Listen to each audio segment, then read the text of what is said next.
Buhay probinsya. Alam mo kung ano yung maganda kapag nasa probinsya ka? Yung parang sobrang layo mo sa problema, yung huni ng ibon, sariwang hangin, na kahit sobrang bigat ng pakiramdam mo kapag naranasan mo itong mga ito, biglang mawala na lang yung magandang tanawin. Tapos yung palayan na ginawa yung palaruan ng mga kaibigan mo.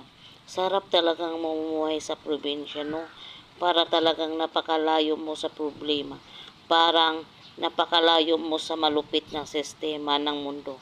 Na kapag nasa probinsya ka, naramdaman mo talaga yung halaga ng sarili mo kaysa sa iba.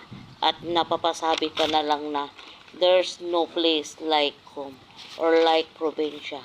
At ikaw, nanood nito ngayon, masaya ako at naramdaman mo ko sa'yo na ang pamumuhay sa Kumuha isang sila ng probinsya. isda daw at saka angkong.